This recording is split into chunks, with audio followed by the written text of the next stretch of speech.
अयोध्या के रानोपली में ये आश्रम है, उदासीन अखाड़ा कह सकते हैं, आश्रम कह सकते हैं। बहुत ही विशाल क्षेत्र में फैला हुआ है और जिसको सजाया गया है, आप जिसकी लंबाई चौड़ाई में दीपमालाओं से सजाया गया, आप अच्छी तरीके से देख सकते हैं। यहाँ पर आएंगे बड़े महामंडलेश्वर व बड़े बड़े महात्मा सन्यासी आएंगे और इसी में होगा उनका आवास व भोजन प्रसादी व अन्य व्यवस्थाओं सुविधाओं से लैस है। और इसको आप देख सकते हैं, जिसका क्षेत्रफल बहुत ही बड़ा है।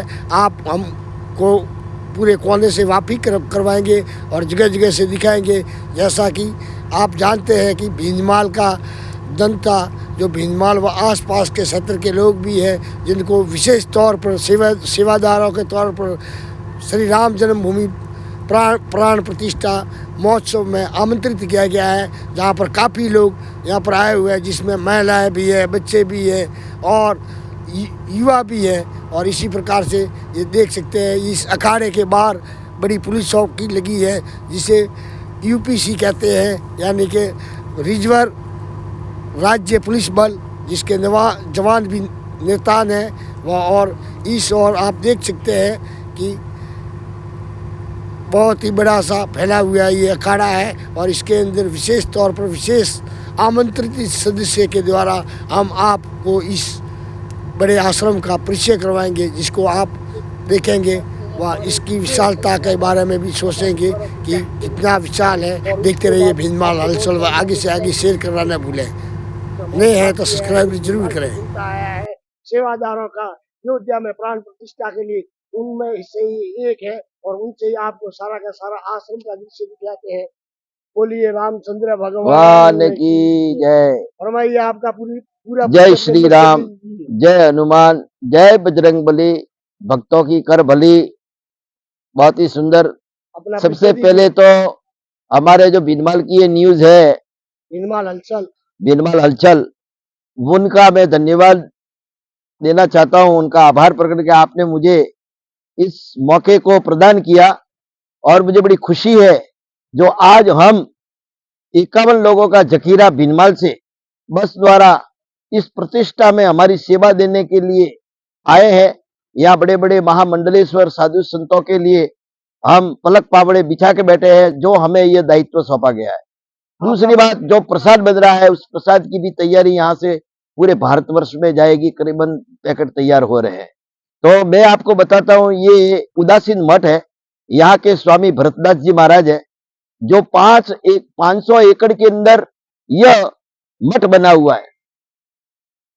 500 एकड़ के अंदर ये, करीबन 500 एकड़ के अंदर ये मठ बसा हुआ है। खेत है, खलियान है और बहुत बड़ा। मैं आपको इसका नजारा बताऊंगा, आप मेरे साथ चलिए।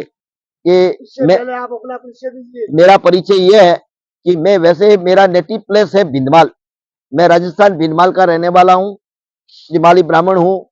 और गुजरात नडियाद के अंदर मैंने नारायण संस्कृत पाठशाला के अंदर अध्ययन किया है, वेद विधान की मैंने पूजा की है। और हाल फिलहाल कर्म, मेरा जो काम है वो मद्रास चेन्नई में है।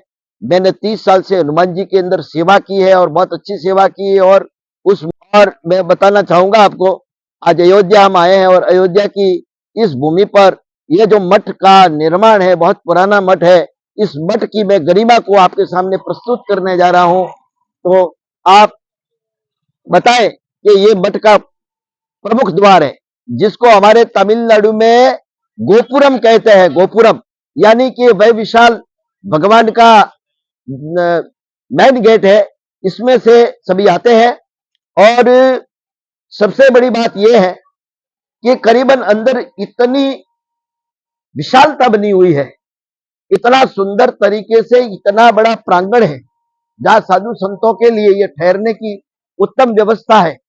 इस तरफ भगवान का मंदिर है और सभी जो यात्रालु भक्त आ रहे हैं, उनका कुछ रहने ठहरने का, खाने पीने का पूरी व्यवस्था इस तरफ की गई है। और इस कर्म को लेकर इसका आयोजन हम आए हैं, कमल भाई रावल जी, जो एक संघ के बहुत बड़े प्रचारक है, उन्होंने, और संघ के भी बहुत बड़े बड़े लोग इस तपोवन में आएंगे और वो इस प्रतिष्ठा के साक्षी बनेंगे। देखिए वृक्ष की गरिमा देखिए, ये सारे जो सामने लाइटिंग दिख रही है पूरे साधु संतों के ठहरने की जगह है। भरतदास जी महाराज बहुत ही सुंदर सानिध्य बना है।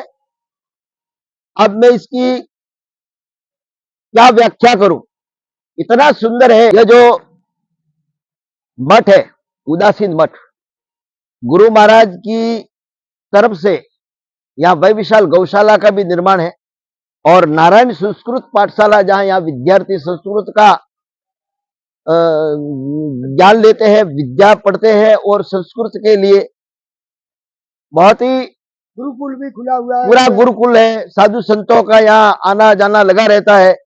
उदासीन मठ है और बहुत ही सुंदर तरीके से है। इसको देखते हुए हमें बहुत खुशी हो रही है कि ये उदासीन आश्रम वालों का भव्य मठ कहिए, आश्रम कहिए है और यहाँ पर गुरुकुल भी चलता है। वह संस्कृत पाठशाला भी है और पाठशाला में बच्चों को अच्छे संस्कार दिए जाते हैं। वह भारतीय संस्कारित विधि से उनको शिक्षा का ज्ञान भी दिया जाता है, जिसे आप इस विशाल परिसर को देख करके सब कुछ समझ गए होंगे। वह बहुत ही भव्य तरीके से सजाया गया है, जैसा कि आपको दिखाई दे रहा है। और अयोध्या में बहुत बड़ा महोत्सव हम आपको एक हमारे जो बिनमल से आए हुए जितने भी कार्यकर्ता है, इसका मैं आपको परिचय करवाऊंगा। इनका मैं परिचय करवाऊंगा और हमारे साथ ये सभी जो संघ के प्रचारक है, जो जिस समय में राम जन्मभूमि के लिए आंदोलन हुआ था, उस समय भी ये प्रचारक यहाँ पर आए थे।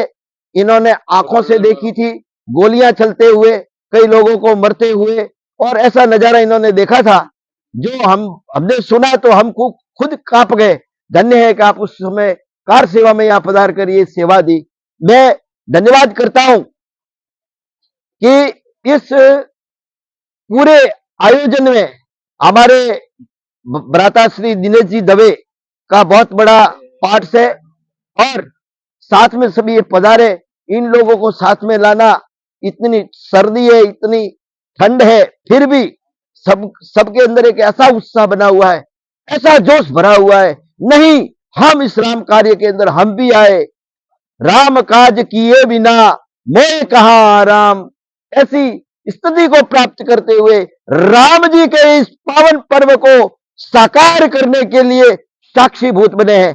मैं भाई साहब दिनेश जी से कहूंगा कि इसके बारे में आप कुछ दो शब्द कहें। इस ऐतिहासिक प्रतिष्ठा महोत्सव निमित्त हमारे जालोर जिले को जो अवसर मिला है वो बड़ा ऐतिहासिक पल है और शायद ये हमारे प्रारब्ध का कोई सुकर्म है कि इस महा प्रतिष्ठा महोत्सव में हम जैसे सभी लोगों को हमारी आंखों के सामने ये हम परिदृश्य देखेंगे तो सब वास्तव में हम तो धन्य हो गए हैं कि प्रभु श्री राम की इस नगरी में आज हम 10 दिनों तक हमारा पड़ाव इस अयोध्या नगरी में रहेगा। प्रतिष्ठा महोत्सव के सेकंड डे हम सब लोग रामलला के महल में विराजित होने के दर्शन भी हम करेंगे। ये हमारा सौभाग्य है, हमारे पूरे जिले का ये सौभाग्य होगा कि इस शुभ अवसर पर हम लोगों को ये सेवा का अवसर मिला है। बहुत बहुत धन्यवाद। आप मोहनलाल जी है, मोहन सिंह जी, आप जगदीश जी है, आप मानाराम जी है, आप जो छतराराम जी है, बद्रीनाथ जी है, पवन मंद सुगंध शीतल हेम मंदिर शोभितम, कह के ऐसे हमारे पावन ऐसे ऐसे खिलते चेहरे हैं साथ में कि यात्रा के अंदर आनंद ही आनंद रहा है। ऐसा कोई भेद नहीं लगता कि हम कौन और तुम कौन। इस सास को लेते हुए बड़े आनंद के साथ यह यात्रा हो रही है। विश्वम्भरम विश्वम्भरम पवन मंदिर सुगंध शीतल हेम मंदिर शोभितम निकट गंगा बहती बद्रीनाथ विश्वम्भरम। बद्रीनाथ का एक आश्रम है, ऐसे ही आज अवधपुरी का एक धाम है जिसकी हम आनंद लेंगे। जय श्री राम, जय श्री राम, जय श्री राम।